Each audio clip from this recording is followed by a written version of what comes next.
morning, guys. Nagdiluto tayo ngayon ng chicken binakol.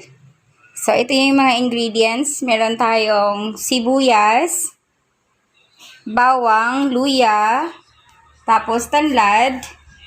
Then, meron tayong onion leaves, and then sili. And lalagyan ko pa rin siya ng sayote. And then, yung add-on pag chicken binakol is buko. So, 2 buko ang meron tayo. Ayan. And then, yung buko juice niya. And syempre, yung chicken natin. So, yan yung sa chicken binakol. So, watch out sa atin hello daw. Ayan, watch out sa ating lulutuin. And then, since naubusan tayo ng gasol, so guys, ang akin na raw ngayon, raw natin ngayong araw na to is kamuti tops pa rin. And then, lalagyan natin siya ng pineapple. And then, lalagyan pa rin natin siya ng cucumber. At saka yung ating kalamansi at saka kamatis. Very good, guys, sir. So, yan ang ating raw for the day. So, kasi marami kaming kakain today. Kaya, marami din ang aming ihahanda. So, meron pa dito, guys. Ayan. So, watch out kung anong gagawin na paano natin yan gagawin later. Sabay-sabay natin pagmasdan ang ating salad. Ayan ang salad natin. Kamuti tops ito, guys, with pineapple, cucumber, and tomatoes. So, ngayon, as you can see, ayan, ipinaibabaw ko ang ating cucumber. And then, ang ating kamote tops ay in-slice natin to ng maninipes. At the same time, medyo maliliit. Ngayon, ipapakita ko kung ano din ang ating isa-sauce.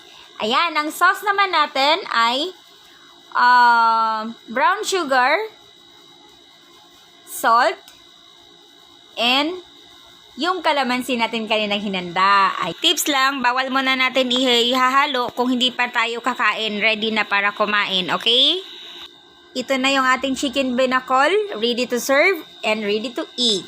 Ayan, perfect na perfect yung ating chicken ngayon na binakol. Maliit yung slices para manamnam ang bawat kagat. So, may ganon. Ayun. Kaya ako ginaganyan siya, guys. So, ready na to eat. So, tokwa muna instead of rice. And then, meron tayong kamote din later. Punong-puno ng masustansyang pagkain ang ating inahanda sa ating mga bisita ngayon. Or shall I say, ako pala ang bumisita. Pero ako ang nagdadala ng pagkain. So, guys, panoorin ninyo hanggang dulo. At saka titingnan natin kung ano yung maihanda pa natin. Hindi lahat yung ano nila.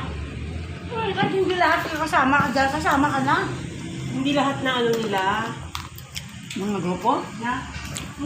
Hello! Hindi ano. Sarap na luto namin.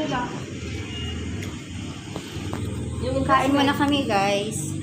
Napaglag na. Ayun. Sarap. Yung aming... Akin, doobos na oh. Ayun. Akin oh. Ayun si Coach. Ano masasabi mo sa chicken binakol? Sobrang sarap, guys. Alam mo, yan pala tulad tikman sa buong buhay ko. May buko-buko. May... Si Mami Jean. Ito, sarap eh. Naubos na agad. Dagdag Ngayon pa. ka lang din ba nakatikim? Ngayon lang. Ng chicken binakol? Ayan, si Ate Sylvia. Yes. Ayan. Ayun. Na meron pang paa na naiwan, no? Laki. Kasi, nilagyan natin ng tanlad. At, yung ating kamote, kay Coach Cecil yan. At, yung ating... So, yun na yung dinner namin. Tokwa. May salad kami, syempre. Yan yung the best na appetizer. So, yung salad namin, so, walang luto dyan, kundi, lahat yan raw. Sarap, super. Matry nyo nga.